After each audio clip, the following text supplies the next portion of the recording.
পার্শ্ব শিক্ষক এসএসকেএমএসকে শিক্ষাবন্ধু পৌরসভা মাদ্রাসা সহ সকল চুক্তিভিত্তিক শিক্ষক শিক্ষাকর্মীদের জন্য গুরুত্বপূর্ণ আপডেট। এবার বেতন বৃদ্ধি নিয়ে কী বলছেন শিক্ষামন্ত্রী? কারণ একটা বেতন বৃদ্ধির গুঞ্জন কিন্তু একটা চলে আসছে দীর্ঘদিন ধরে।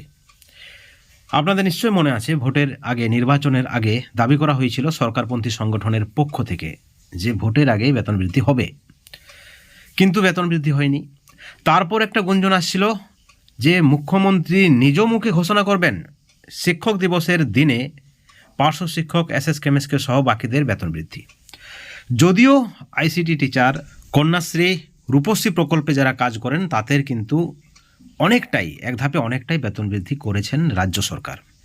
কিন্তু বঞ্চিত কারা? বঞ্চিত চুক্তিভিত্তিক শিক্ষক শিক্ষাকর্মী, পার্শ্ব শিক্ষক থেকে শুরু করে এসএসকেএমএসকে এবং বাকিরা। তাদের একটা দীর্ঘদিনের দাবি রয়েছে যে বর্তমান বাজার দ্রব্যের মূল্য হিসাবে তাদের বেতন বৃদ্ধি করতে হবে, একটা ন্যূনতম মজুরি দিতে হবে। কিন্তু কর্ণপাত করেনি শাসক দল। আপনারা দেখেছেন বিগত দিনে বড় আন্দোলনের ডাক দিয়েছিলেন এবং অনশন চলেছে, আন্দোলন চলেছে। সর্বশিক্ষা মিশনের সকল কর্মীদের একজোট করে আন্দোলন করেছেন, আপনারা দেখেছেন ঐক্যমঞ্চ, কিন্তু তাতেও কিন্তু ফল হয়নি। উল্টো সরকারপন্থী শিক্ষক সংগঠনের নেতৃত্বরা দোষারোপ করেছেন সেই সকল সংগঠনের নেতৃত্বদের উপর।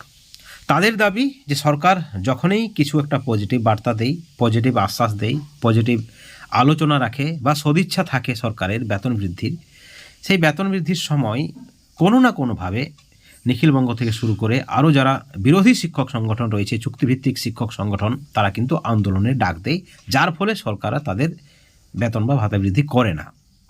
অর্থাৎ দোষারোপের পালা দীর্ঘদিন থেকেই দোষারোপ চলে আসছে। এবং তারপরে আমরা কি দেখলাম যে বেশ প্রায় 1-2 বছর পার্শ্ব শিক্ষক সহ বাকি যারা কন্ট্রাকচুয়াল শিক্ষক শিক্ষাকর্মী রয়েছেন তারা কিন্তু আন্দোলনে যায়নি, সরকারের বিরোধিতা তারা করেনি। এবার শিক্ষক সংগঠনের নেতৃত্বদের পক্ষে দাবি করা হচ্ছে যে তারা সরকারের সঙ্গে একটা আলোচনা করেছে, পজিটিভ আলোচনা, 200% বেতন বৃদ্ধি হবেই। কবে হবে? পুজোর আগে নাকি পুজোর পরে? এই নিয়ে একটা দ্বন্দ্ব রয়েছে, তবে হবে, বেতন বৃদ্ধি হবে কনফিডেন্সের সহিত। কিন্তু সরকারপন্থী শিক্ষক সংগঠনের নেতৃত্ব জানাচ্ছেন, মহিদুল ইসলামের সংগঠন কিন্তু জানাচ্ছেন যে বেতন বৃদ্ধি হবে, তাদের সঙ্গে আলোচনা হয়েছে, এসপিডির সঙ্গে আলোচনা হয়েছে, তারা অর্থ দপ্তরে গেছেন, বিকাশ ভবনে গেছেন, শিক্ষামন্ত্রীর সঙ্গে পজিটিভ আলোচনা করেছেন। এবং এই প্রসঙ্গে আপনাদেরকে জানিয়ে রাখি শিক্ষামন্ত্রীর বক্তব্য। তিনি বলেছেন যে চুক্তিভিত্তিক শিক্ষক সংগঠনগুলি আসেন, তার সঙ্গে আলোচনা করেন, একাধিক দাবি রাখেন, কিন্তু কিছু দাবি তাদের সরকার বা তারা পূরণ করে এবং কিছু দাবি তারা পূরণ করতে পারে না। কিন্তু আলোচনার টেবিল থেকে কিন্তু সরকার সরে আসেনি, অর্থাৎ আলোচনায় বসে। ঠিক এমতো অবস্থায় একটা প্রশ্ন, একটা সন্দেহ সকলের মুখে যে দীর্ঘদিন থেকে যারা বঞ্চিত, বর্তমান হাই বাজার দ্রব্যের মূল্যের নিরিখে তাদের যে ভাতা বা বেতন 10 থেকে 13,000, 15,000, 5,000, 7,000, এই টাকায় মাসের 1/3 পার হয় না, হবেও না। তাহলে কি করে পরিবার চলবে? অত্যন্ত কষ্টে পরিবার চলছে। বেশ কয়েকজন রয়েছে চুক্তিভিত্তিক শিক্ষাকর্মী যাদের হয়তো আরও কোনো এক্সট্রা বিজনেস থাকতে পারে, কিন্তু বেশিরভাগই অর্থ কষ্টে ভুগছে। আপনারা দেখেছেন মৃত্যু মিছিল, টাকার অভাবে বিনা চিকিৎসায় মারা গেছে। এই ধরনের বহু শিক্ষক রয়েছে, বহু পার্শ্ব শিক্ষক, বহু এসএসকেএমএসকে, বহু শিক্ষাবন্ধু রয়েছে, চিকিৎসার অভাবে মারা গিয়েছে।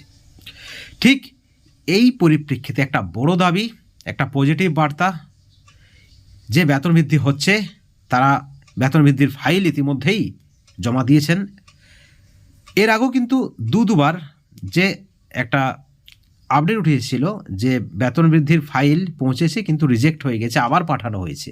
অর্থাৎ ফাইলের গল্প কিন্তু এখন নয়, কয়েক মাস থেকেই উঠে আসছে। এই যে বললাম নির্বাচনের আগেও বেতন বৃদ্ধি হওয়ার কথা ছিল, হলো না। শিক্ষক দিবসে অবশ্যই মুখ্যমন্ত্রী নিজ মুখে ঘোষণা করবেন, কিন্তু করেনি। নির্বাচনের আগে তো হবেই, হলো না। এবার পুজোর আগে যদি না হয়, পুজোর পরে বেতন বৃদ্ধি হবে, পজিটিভ আশ্বাস রয়েছে, ফাইল জমা পড়েছে, এই হলো কথা। এবং তার আগে আপনাদেরকে একটা আমরা স্ক্রিনশট দেখাচ্ছি। এই যে চার্ট, ABC দক্ষ অদক্ষ এবং আধা দক্ষ, অত্যন্ত দক্ষ, এইভাবে ভাগ করা হয়েছে। এই যে চার্ট, কেন্দ্রীয় চার্ট, এটা কেন্দ্রীয় হারে তাদের ভাতা বা বেতন যাই বলুন আপনারা, প্রতিদিন 883 টাকা, 20,000 টাকা মাসিক, প্রতিদিন 886,000 টাকা, 22,000 টাকা প্লাস মাসে, এবং 954 টাকা, 24,000 প্লাস মাসে, এবং 1,035 টাকা, 26,000 টাকা মাসে। অর্থাৎ এই যে একটা শ্রমিকদের বেতন, সাধারণ যে কাজ রয়েছে, সেখানে একটা শিক্ষক কত টাকা পায়। এই চার্ট দেখিয়ে আমরা কাউকে ছোট করতে চাইছি না বা কাউকে অসম্মান করার কোনো আমাদের ইচ্ছে নেই। শুধু একটা বার্তা যে একজন মানুষ মাসে 700-800 টাকা করে যদি প্রতিদিন না কামায়, অর্থাৎ 20,000 টাকা প্লাস যদি তার বেতন বা ভাতা সাম্মানিক যাই বলুন না কেন না হয়, তাহলে কিন্তু তিনি সংসার পালন করতে পারবে না। তার স্ত্রী কী দোষ করেছে, তার বাবা মা কী দোষ করেছে, তার সন্তানরা, ছোট্ট ছোট্ট ছেলে মেয়েরা কী দোষ করেছে, তাদের ভবিষ্যৎ কী হবে, তাদের ভবিষ্যৎ নিয়ে কি ছিনিমিনি খেলা হবে? তারা কি আগামী প্রজন্মের ভবিষ্যৎ নয়? চুক্তিভিত্তিক শিক্ষক শিক্ষাকর্মীদের বাবা মা, ভাই বোন, স্ত্রী, ছেলে মেয়েরা কি মানুষ নয়? তাহলে কেন এত অবহেলা?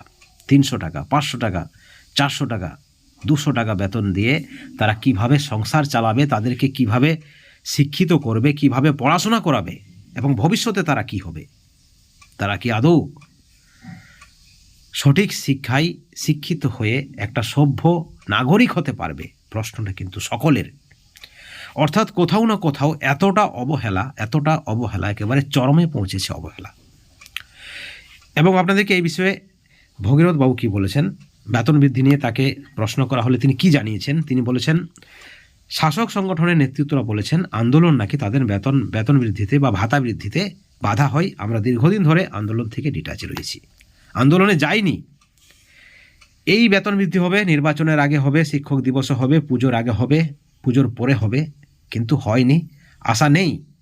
দীর্ঘদিন ধরে যেভাবে বঞ্চনা করা হচ্ছে, যেভাবে শাসকপন্থী সংগঠনের নেতৃত্বরা তাদেরকে দাবি করছেন, সেখানে কিন্তু কোনোভাবেই কেউ আশা করতে পারছে না যে সত্যি সত্যি এই সরকার তাদের জন্য ভালো কিছু একটা করবে। সেই মানসিকতা কিন্তু এখনও দেখায়নি সরকার, কিন্তু পজিটিভ আশ্বাস দিয়েছেন। দেখা যাচ্ছে বেতন বৃদ্ধির একটা সম্ভাবনা রয়েছে। যদি বেতন বৃদ্ধি না হয়, কিন্তু আবার রাস্তার আন্দোলন ছাড়া আর পথ থাকছে না, এই লড়াই হবে মরণপণ, যেমনটা কিন্তু ভগীরথ বাবুর কথার ইঙ্গিত রয়েছে।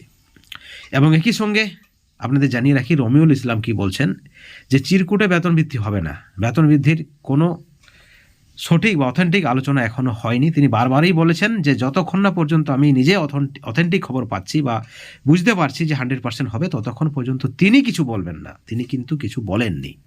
সরকারপন্থী সংগঠনের নেতৃত্ব যারা গেছেন বিকাশ ভবনে, তারা বলছেন 200% গ্যারেন্টি বেতন বৃদ্ধি হবে, ভালো খবর শীঘ্রই আসবে, এখন অপেক্ষা করা ছাড়া আর কিছুই থাকছে না। এই ভিডিওর পরিপ্রেক্ষিতে অবশ্যই আপনাদের সুচিন্তিত মতামত আপনারা চ্যানেলের কমেন্ট সেকশনে কমেন্ট করে জানাবেন। ভালো থাকবেন, সুস্থ থাকবেন।